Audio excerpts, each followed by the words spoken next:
You know, niggas gotta get their priorities together. Got their mind on the wrong things, spending their money in the wrong way. Trapaholics, real trap shit. Say you need that car with the rims and a trunk, just like Jim. It's more than life. Yeah. I'm telling you. Talk to him. Say you need that LV bag with the belt and the hat. That's all you got though. It's more than life. Yeah. Talk to him. Real. Say you wanna turn up at the club, like some bottles, impress them girls. It's more than life. Fucking everybody. Yeah. Damn, son, where'd you find this? Good evening, everyone, and welcome to Saints and Appetizers podcast and Home Sweet Dome. I'm back to my original settings, and we have a lot to get into this evening. And I'm Ethan, of course. You may know that by now. And the Saints, they did their first joint practice with the Green Bay Packers today. They were up in Wisconsin, and they, from all indications, from what I heard, they battled with Green Bay today, and there were other things that happened, but let's get into that right now. So can I get a menu? So first thing I want to get into, this was some, I guess you could say, breaking news, maybe, but this was maybe kind of something we already maybe knew about, but this was something that we maybe kind of predicted, but this was definitely good news. But I don't know if it's something to celebrate just yet, because just when you start celebrating things like this, you can get knocked out, hit from left field. But from all indications, at least, it looks like Alvin Kamara is not going to get suspended for the 2022 season. It looks as if he's going to be able to play for the whole 2020 season. Doesn't look like he's going to get suspended. At least that's what we're hearing from Adam Schefter, Ian Rappaport, other Saints Twitter people out there are saying that, because his court date keeps getting pushed back, keeps getting set to different dates. He keeps not going to this court date, so they keep moving it back. I guess so if his court date, the most recent one, is not even, is after the season even starts, so they really can't even set a ruling for how many games the suspension would be. So that's great news. And I've said before that I would rather him not miss any games at all this season and have it be next year.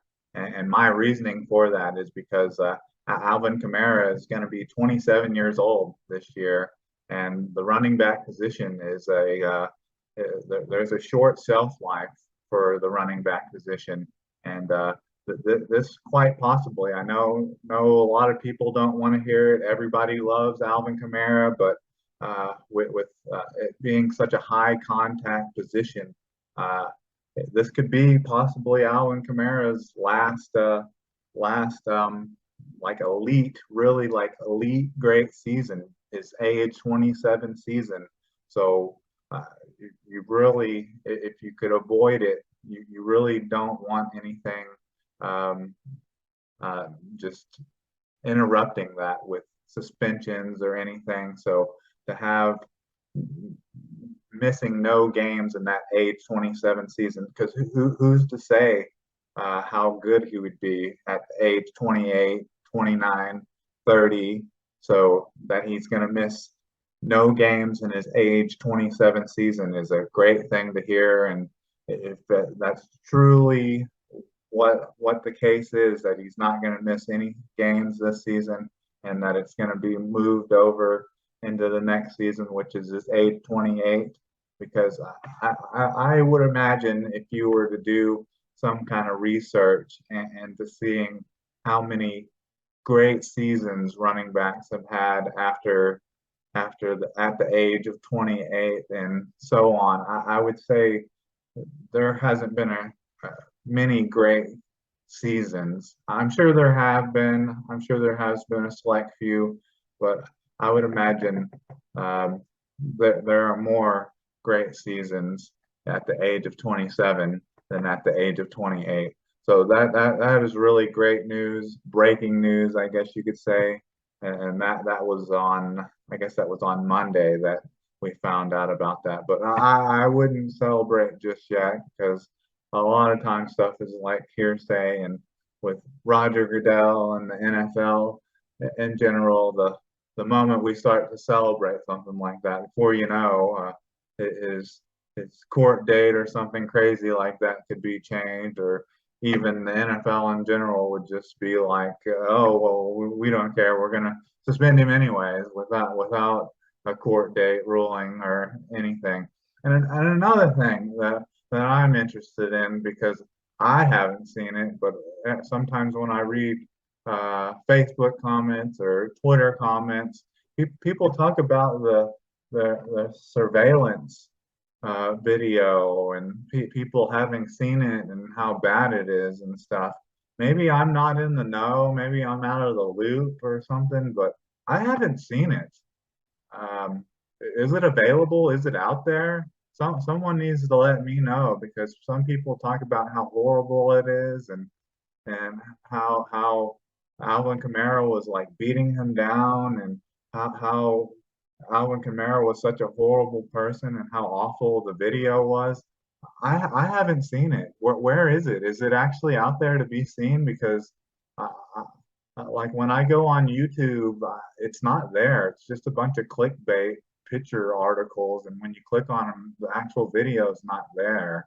Or then when you do like a Google search or a Yahoo search, it's not there. It's just a bunch of like old articles from back in like March or whenever the Pro Bowl originally was, and it's just a bunch of clickbait articles. So at least from my digging, the actual surveillance video isn't for public consumption as far as I'm concerned. So there's a lot of trolls out there and stuff that try to say like, oh, the video that I've seen is so horrible. Like, did you actually even see the video? Because I at least I must be a horrible Saints podcaster, reporter, or whatever you want to call me, because I haven't even seen it.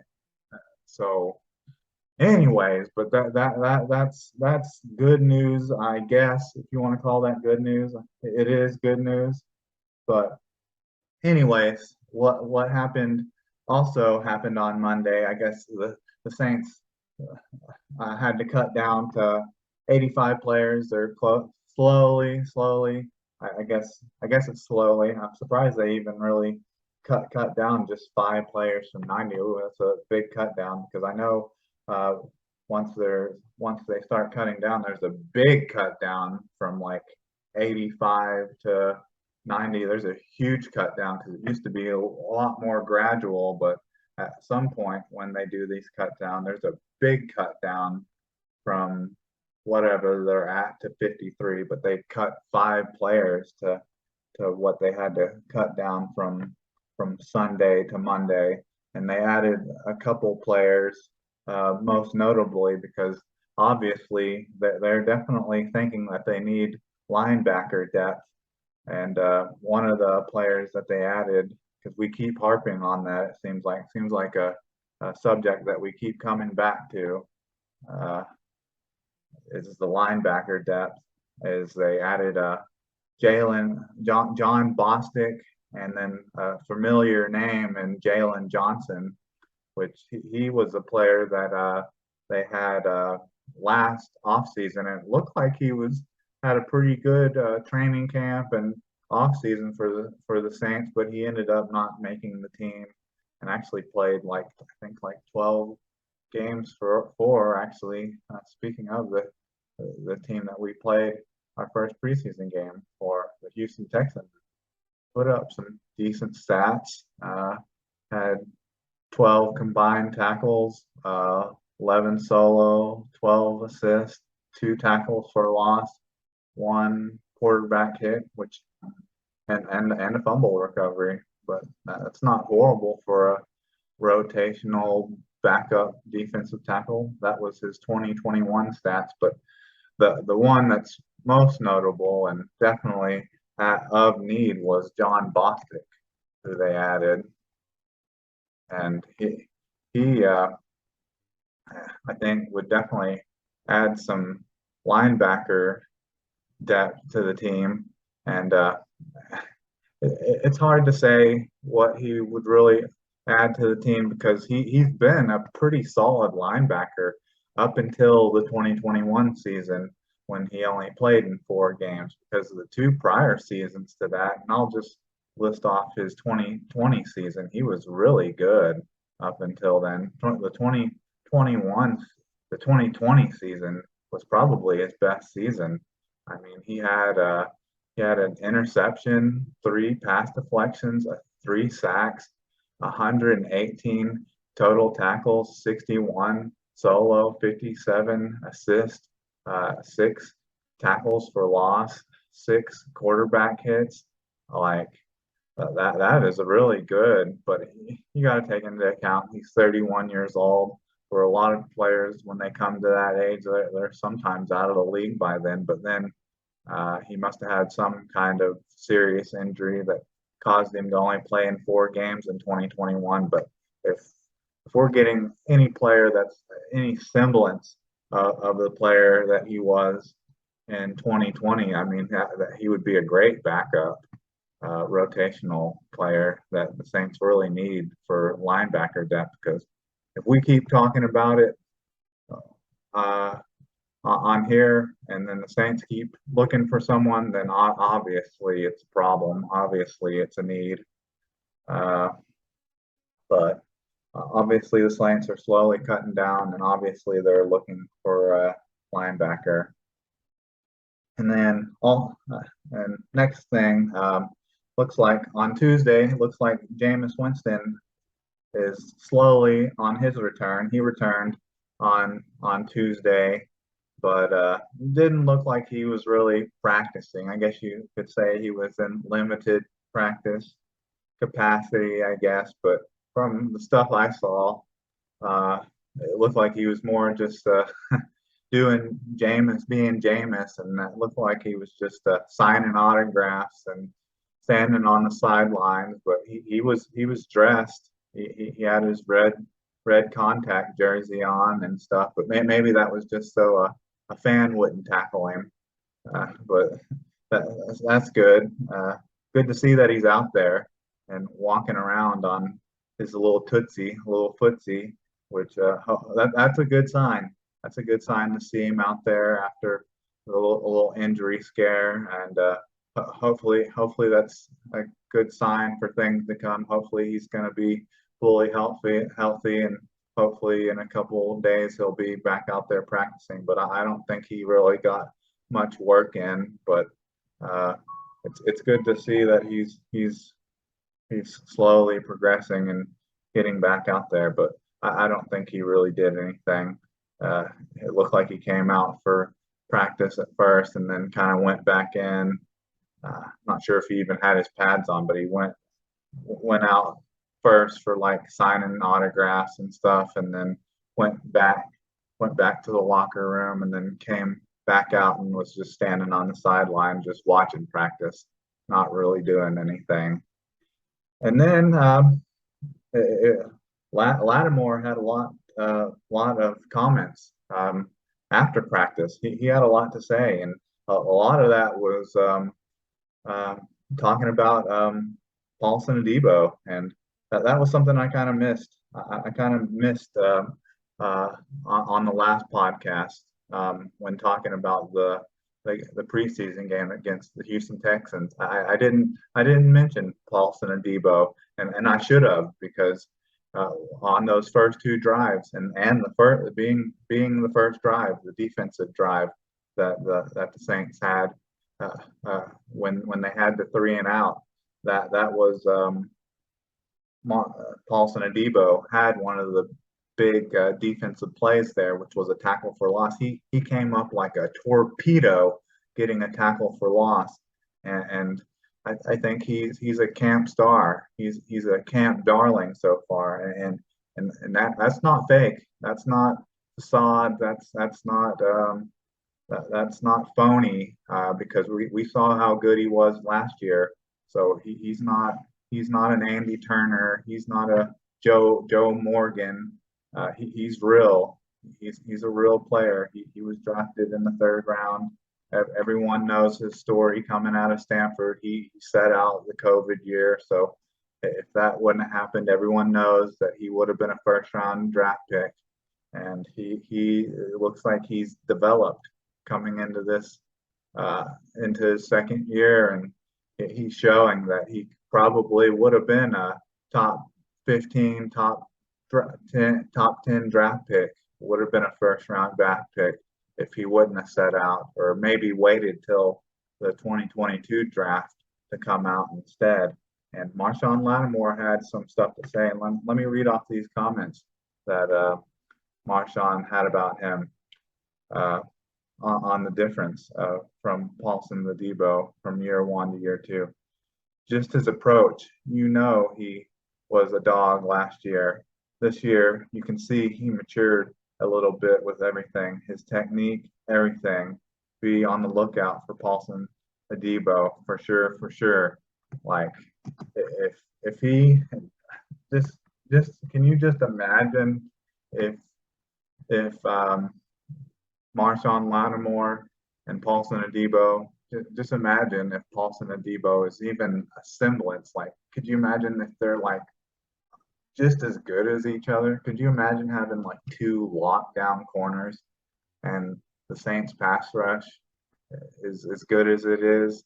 Like it's just like a dream come true, considering for how long the Saints, like during the 3 straight 7 and 9 seasons, how horrible the Saints secondary was, with like corners like Corey White and B.W. Webb and Brandon Browner, and just having horrible corners like that.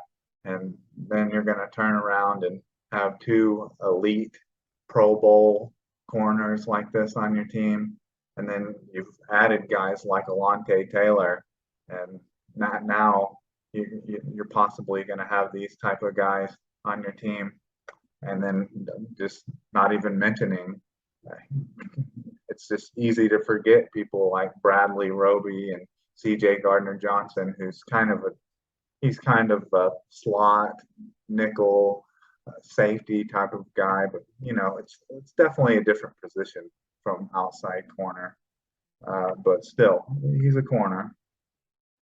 But and Marshawn Lattimore had more to say than that. He was also talking about just how great Michael Thomas looked as well, and Thomas being Thomas, and how he plays bigger than he is, and it's just pretty much a constant with Michael Thomas. Everyone's got good stuff about how great Thomas has been as well, how he's been a dog as well. And then sounded like just overall the practice against Green Bay, Marshawn Lattimore thought they'd been dominant on defense. So a lot of good comments, a lot of good stuff from Marshawn Lattimore. At least that's what he thought about today's practice on Tuesday.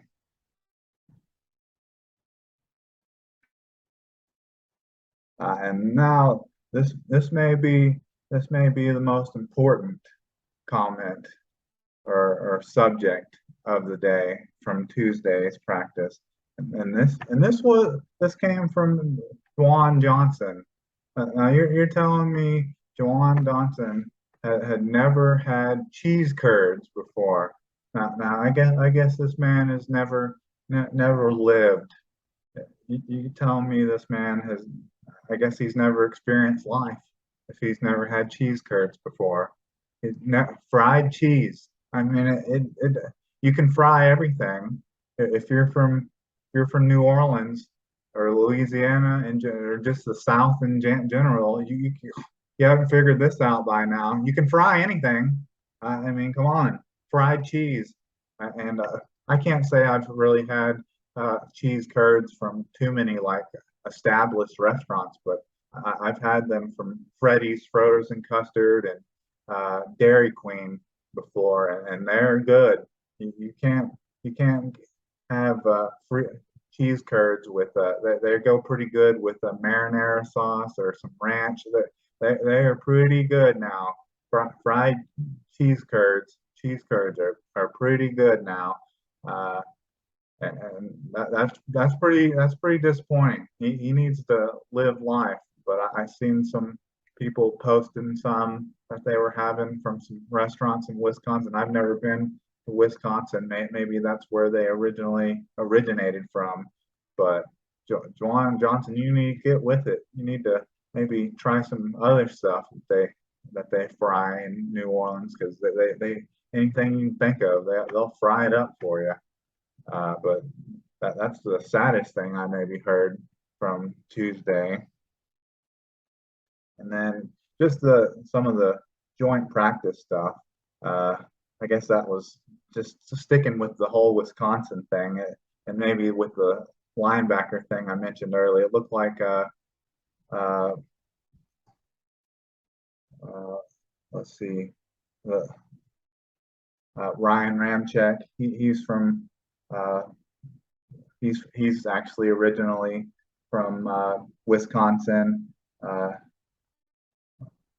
Vaughn, the linebacker Vaughn is back, which that helps the defense a little bit. Zach Vaughn is back, so that helps the depth with linebacker a little bit. And it'd be kind of interesting to see what Zach Vaughn does.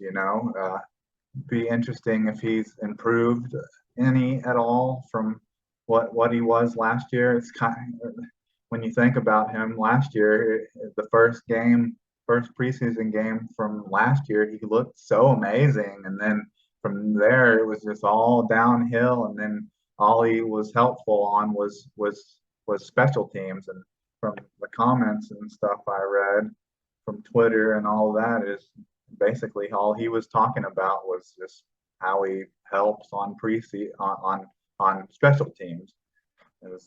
That's how he's so willing to help on special teams, and maybe that's really his only avenue to make the team again, is on special teams. But the Saints need some help at linebacker, because it looks like Pete Werner is still dealing with something.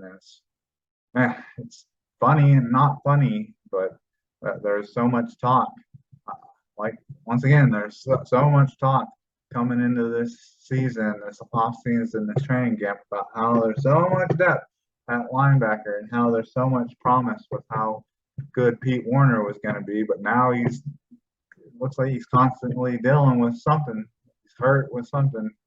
So if Zach Vaughn can finally live up to his draft position, that would be really nice if the light would come on and he would be good. But from the joint practice with Green Bay, it looked like the defense was really dominant. It looked like Adobe had some pass breakups.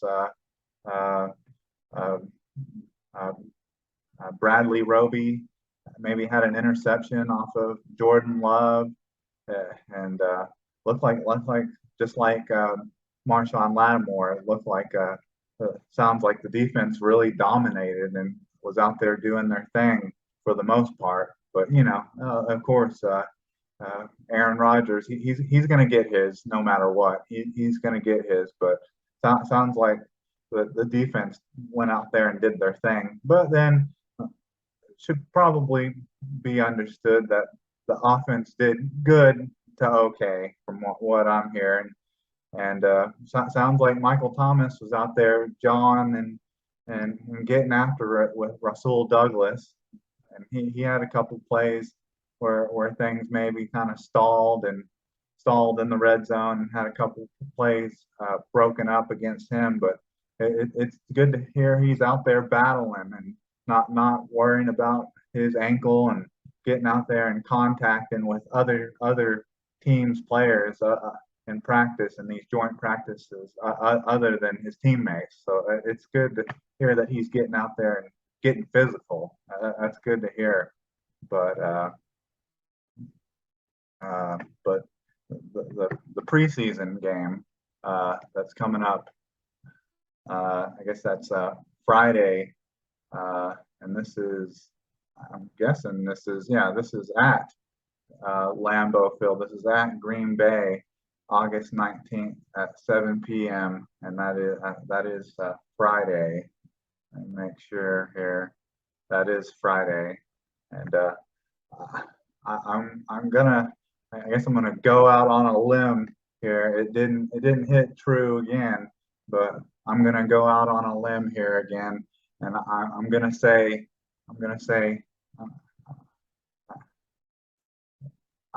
that the Saints are gonna clean it up here. This is gonna be, I don't know if this is really a hot take, but I'm gonna say the Saints are gonna clean it up with the